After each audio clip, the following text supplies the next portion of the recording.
ওইটাই দেখাচ্ছে, ওইটাই দেখাচ্ছে।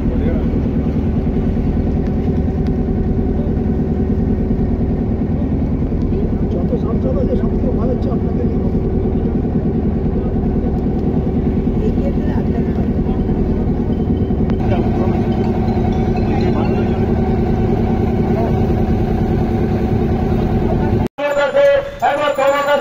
সারা ভারতবর্ষ জুড়ে এমন কোন নেতা রাখে যে প্রধানমন্ত্রীকে বা দিদিমণিকে ঠান্ডা করতে পারবে না, কোন নিয়ন্ত্রণ করবে না।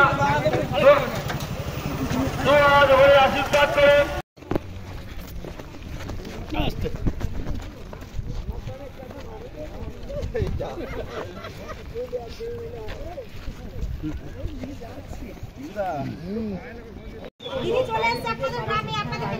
হ্যালো ভাই, একটু নামা ক্যামেরাটা একটু। হ্যালো, সারা ভারতবর্ষ জুড়ে ছবির জন্য আমাদের ছবির জন্য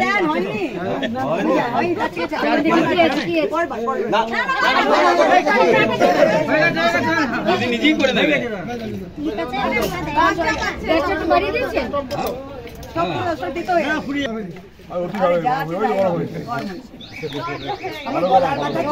দিদি নিজেই ঢেলে নেবে। মাস্টার দুটো কথা বলবেন দিদির সাথে।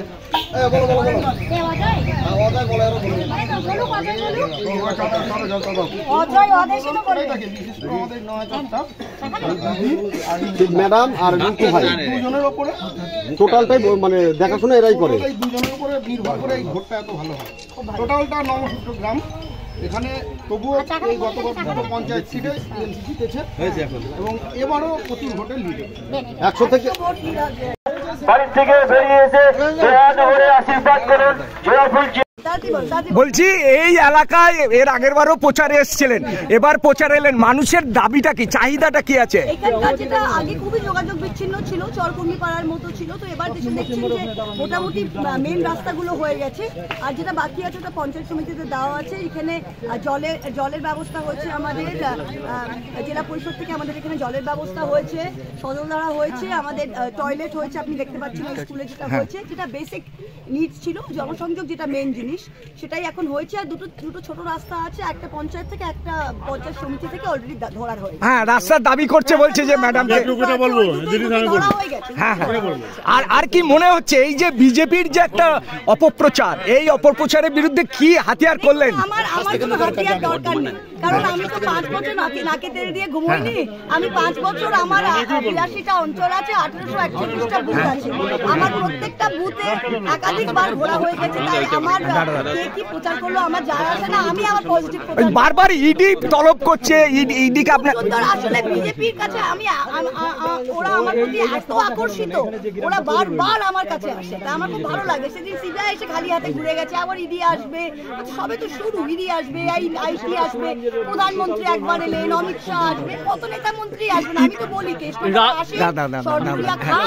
আমার আরো পারো রাজমাতা এখনো প্রচারে নামেনি, কিন্তু আপনি নেমে পড়লেন, কি বলবেন? আরে বিজেপি প্রার্থীকে প্রধানমন্ত্রী ফোন করবে না তো আমাকে ফোন করবে কি? মমতা ব্যানার্জি আমাকে ফোন করে, ওর লিডার ওকে ফোন করবে। সঠিক তথ্য দিচ্ছেন, রাজা সম্পর্কে তথ্য দিচ্ছে আপনাকে দেখে পারিস, আপনি কি জানেন? আমি বলছি আমার একটা জিনিস খুব হাস্যকর লাগছে, আমরা সবাই বাংলা গণতন্ত্রের মানুষ, তো স্বাধীন ভারতের মানুষ আমরা, হ্যাঁ কি না? তার স্বাধীন ভারতে বাংলার মানুষ একটাই রাজা জানেন, রাজা রামমোহন রয়, হ্যাঁ কি না? একটাই রানী জানেন, রানী রাসমণি, হ্যাঁ কি না? এর বাইরে কোন রাজা রানী আছে তো আমার সেটা নলেজে নাই ভাই। প্রধানমন্ত্রী থাকতে পারে, গণতন্ত্রে মানুষই শেষ কথা, আমাদের কাছে রাজা রানী মানুষ। প্রধানমন্ত্রী রাজমাতার কাছে ফোন করেছে, সেই ফোনের অর্থ কি আপনাকে ভয় পাচ্ছে? আমি চাই না ভাই কে খায়। প্রধানমন্ত্রী তো ভাই আমার নিজের ফোন কলগুলো তিনি জাসুস লাগিয়ে, পেগাসাস লাগিয়ে শোনেন, তা তিনি আমার ফোন কলও শোনেন, অন্যকে ফোন করেন, তার ফোনের মধ্যে কি ব্যস্ততা, আমার অত সময় নেই ভাই। আমি ভোট বলছি, আপনাকে ডেকে পাঠিয়েছি, আপনি কি যাবেন? কে ডেকে পাঠিয়েছে? ইডি ডেকে পাঠিয়েছে আপনাকে, সেটা কে বলল? এই আজকে খবর আছে, আজকে সকাল। এক সেকেন্ড, আপনারা ইডি হলফনামা দিয়ে আমি দিল্লি হাইকোর্টে কেস করেছিলাম 2 সপ্তাহ আগে যে ইডি মিডিয়াকে লিক করছে, ঠিক আছে? তো ইডি তখন হলফনামা দিয়ে দিল্লি হাইকোর্টে বলেছিল আমরা কাউকে কিচ্ছু বলছি না। আচ্ছা, আমি তো আপনাদের বলিনি, তাহলে ইডি যদি হলফনামা দিয়ে বলেছে তাহলে আপনারা কি দেখেছেন সেই সময়? ইনি তো হলফনামা দিয়ে বলেছে যে ওরা কি করছে ওরা মিডিয়াকে বলবে না। আর আমি তো প্রচার করছি না, আপনাদের কাছে কে খবর দিয়েছে আমি তো বলতে পারবো না। একটা জিনিস, এই ছিটমহলটা কবে এরা এই দুর্দশার হাত থেকে কবে রক্ষা পাবে? আমার তো মনে হয় না এর দুর্দশা আছে, যে প্রত্যেকটা জায়গায় চর থাকে। আমাদের বাংলার ভৌগোলিক যেটা চিত্র, চর বরাবরই ছিল, চর বরাবরই থাকবে। আমাদের কাজ হচ্ছে চরের কাছে উন্নয়ন পৌঁছে দেওয়া, মানুষের কাছে পৌঁছানো। এরা রেশন পাচ্ছে, কন্যাশ্রী পাচ্ছে, লক্ষ্মীর ভান্ডার পাচ্ছে, রাস্তা ঠিক হবে, স্কুল আছে। আমরা সব সময় চাই না যে আমাদের যে বাংলার ভৌগোলিক চিত্র ওটা অন্যভাবে হয়। আমাদের কাজ হচ্ছে ওদের কাছে উন্নয়ন পৌঁছে দেওয়া। সারা ভারতবর্ষ জুড়ে এমন কোন নেতা রাখে যে প্রধানমন্ত্রীকে বা দিদিমণিকে ঠান্ডা করতে পারবে না, কোন নির্কক্ষণে করবে না। আশীর্বাদ করুন, বাড়ি থেকে বেরিয়ে এসে আশীর্বাদ করুন।